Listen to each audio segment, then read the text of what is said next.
feeling. How can an object be the cause of an emotion? An object cannot become manifest by itself. How then can it stir up any emotion in you? If an object is known to be non-existent, even the idea cannot reasonably occur afterwards. Therefore, no object can create an emotion in you.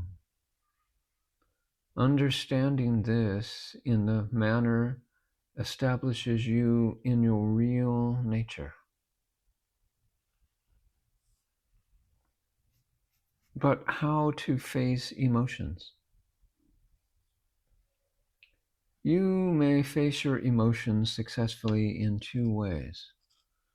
The first is by trying to see that you are the silent witness of the emotion without doing any violence to the system. The second, by trying to see that emotion rises in you, abides in you, and vanishes into you, and so is made of your real nature itself. In either case, emotion fails to do you any harm.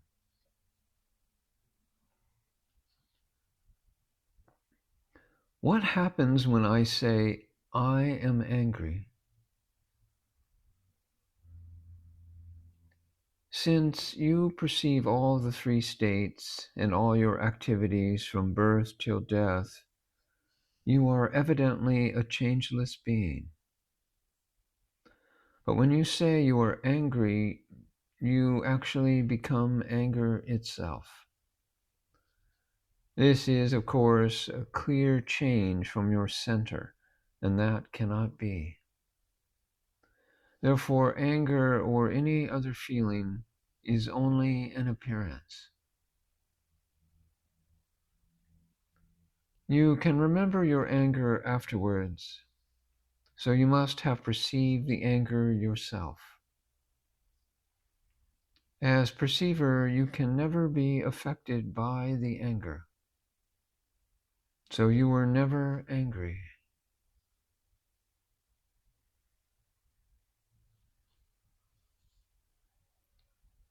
Is there diversity in emotions? It is experience that must prove emotion. When you say you were angry some time ago, you direct your attention to that period of time in which you suppose you were angry. Examine the experience you had then. Was anger present there then? No, there was no anger, because you cannot separate what you call anger from the I principle, consciousness. So during that period, you were all alone, and that is what your experience points to. Anger becomes evident as a separate entity only when the function of memory begins its mischievous operation. Memory misrepresents real experience as something that is opposed to truth. Therefore, it is memory that misrepresents permanent peace as transient emotions. If memory did not interfere, every experience now called emotion would really stand transformed into your real nature, which is the only real experience. It is the wonder of wonders to find that the real nature of even this memory is consciousness or peace itself. Looking from this standpoint, we find no means to distinguish between emotions as we call them now. All of them stand reduced to that one reality, or Atman, the true self, and the true nature of them all. Thus, there is no diversity in feelings and thoughts. It is only memory that posits all difference.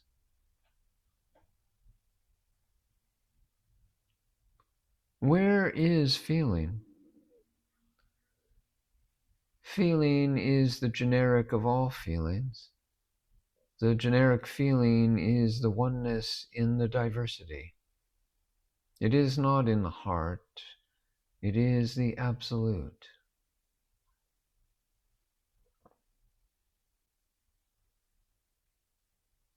Anger can exist only when there is love behind it, supporting even that anger. Or, in other words, anger is only distorted love. Look through the expression and see the background, or look through the anger and see the love behind it. Love as it is imperceptible, but anger has more visible symptoms. Therefore, if ever a sage appears angry, take it only as a blessing in disguise, and try to see the love behind through the visible anger.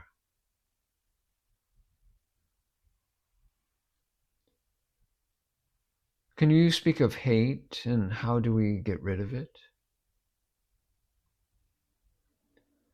It is a usual occurrence in worldly life that you love someone when he loves you, and that you hate him when he hates you. Looking at it more closely, you see that your response was dictated purely by the other's feelings alone. Therefore, you should also direct your feelings not to him, but only to his feelings. So you should hate the hate in him, or hate hating, wherever it be. Therefore, naturally, you should hate the hate in you first. When that is done, you will cease to hate anybody.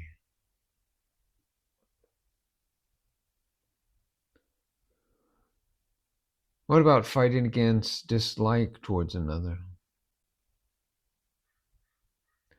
There is no doubt that the man and dislike of him are entirely distinct and separate, one from the other. It is the dislike alone, and not the man, that really troubles one. And that dislike is purely mental. To get over that dislike, you must necessarily transcend the mental level.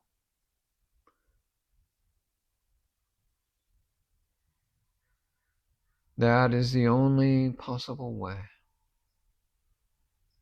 Or if you dislike another, you can rationally analyze the dislike and prove it to be none other than yourself.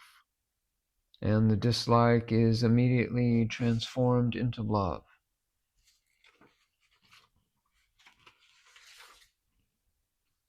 What is the relationship between feeling and deep sleep and the experience of I am?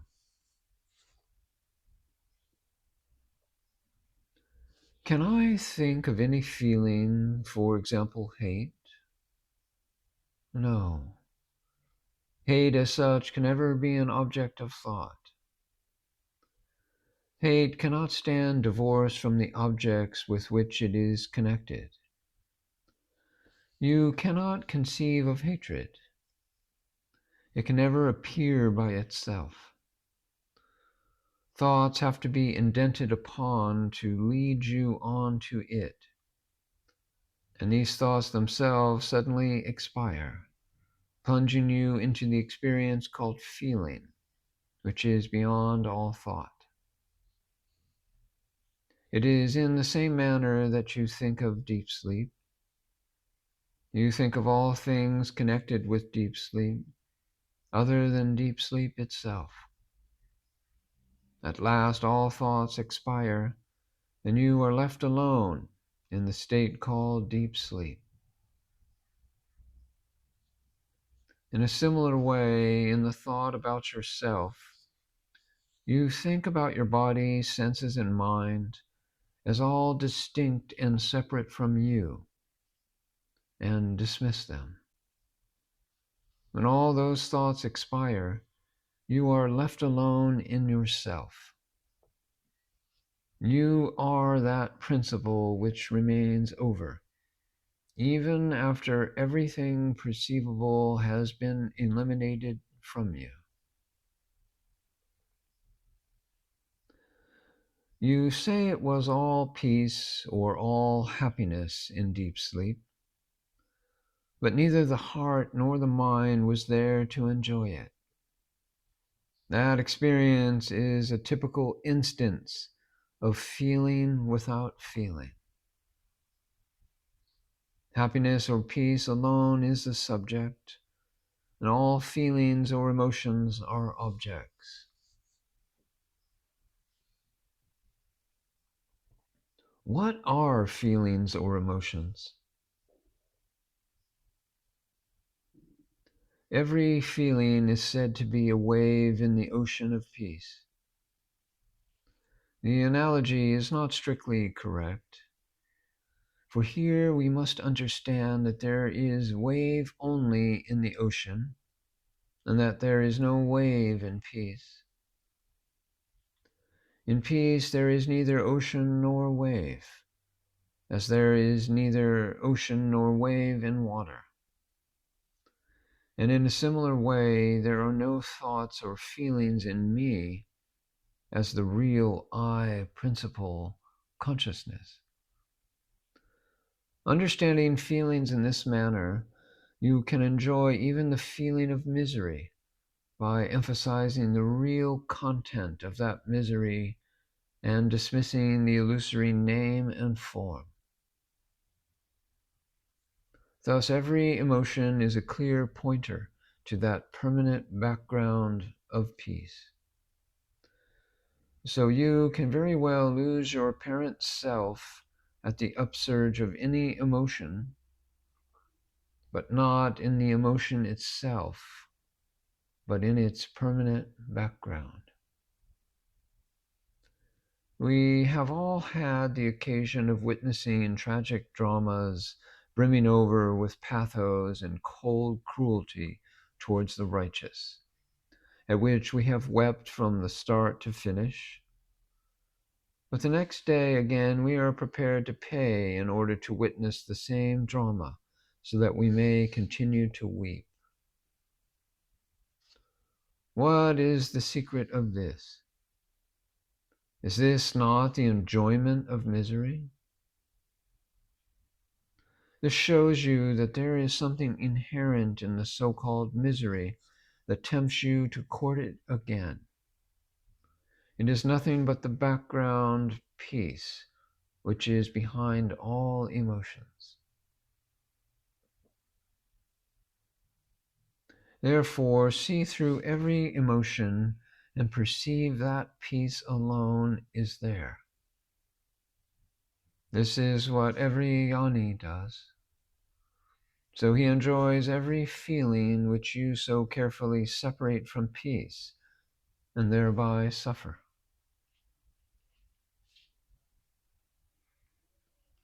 Is there a way to use feelings as a means to reach the ultimate? Love for objects is a feeling. It consists of love and the object, which are distinct and separate. And that feeling, if you turn your attention to the love part, ignoring the object part, you are free. Every feeling is obstructed love. So every feeling as obstructive love, and fix your attention on the love part, and you are free.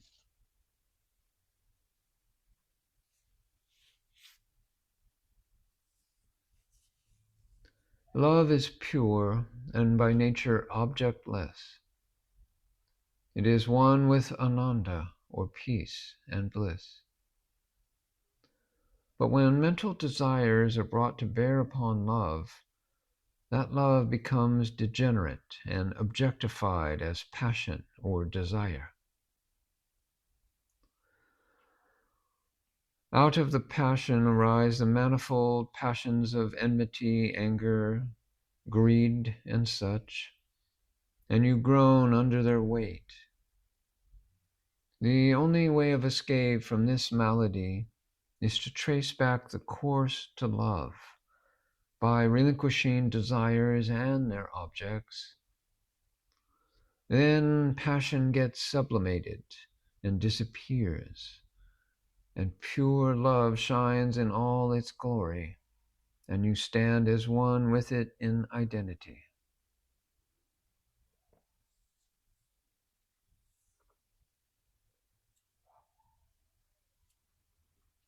Why are people fond of flattery?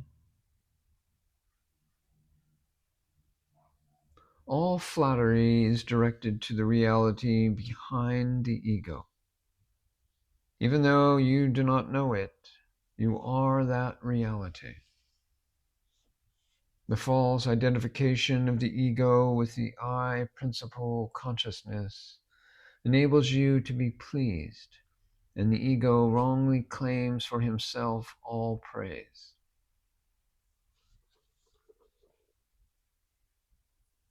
Form and scene. What is the secret of form and scene? Let us suppose that form exists alone. Scene equals form plus consciousness. So when form merges in scene, form disappears and consciousness alone remains over. That was the real part of seeing. You do not actually see form. It is form forming form. The fleshy eye is nothing but form.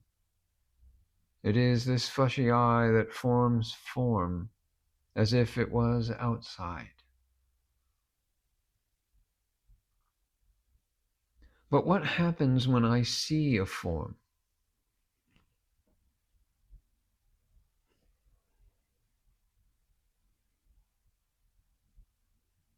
We usually say, I see a form. What does it really mean? It has been proved that form can never exist independent of seeing, and that form and seeing are only synonyms. Therefore, the expression, I see a form, is meaningless. It would be more appropriate to recast it as, I form a form, and thereby showing that there is nothing other than myself in the form in question.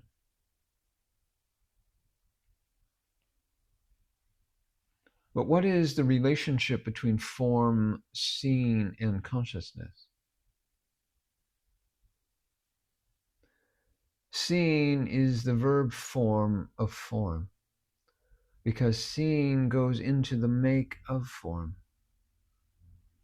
Consciousness or awareness is the noun form of seeing, because without consciousness, seeing cannot be seen.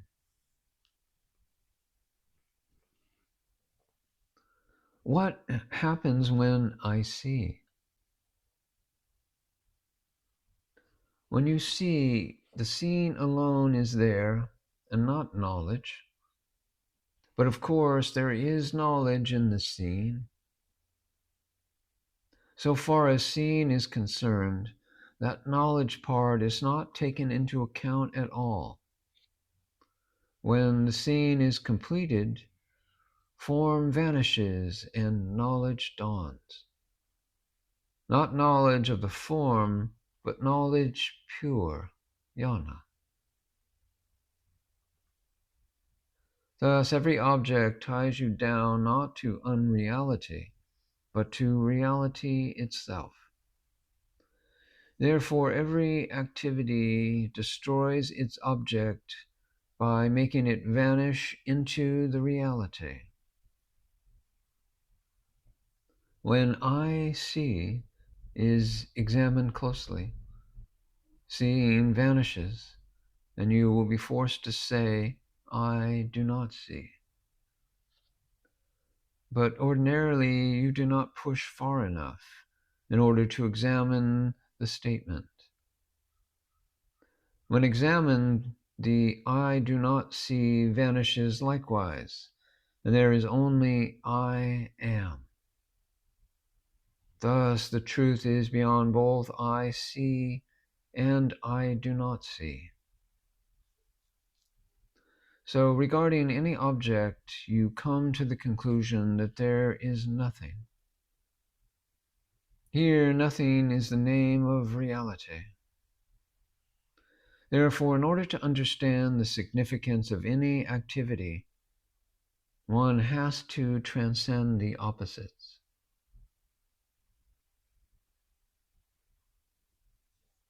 How do I see?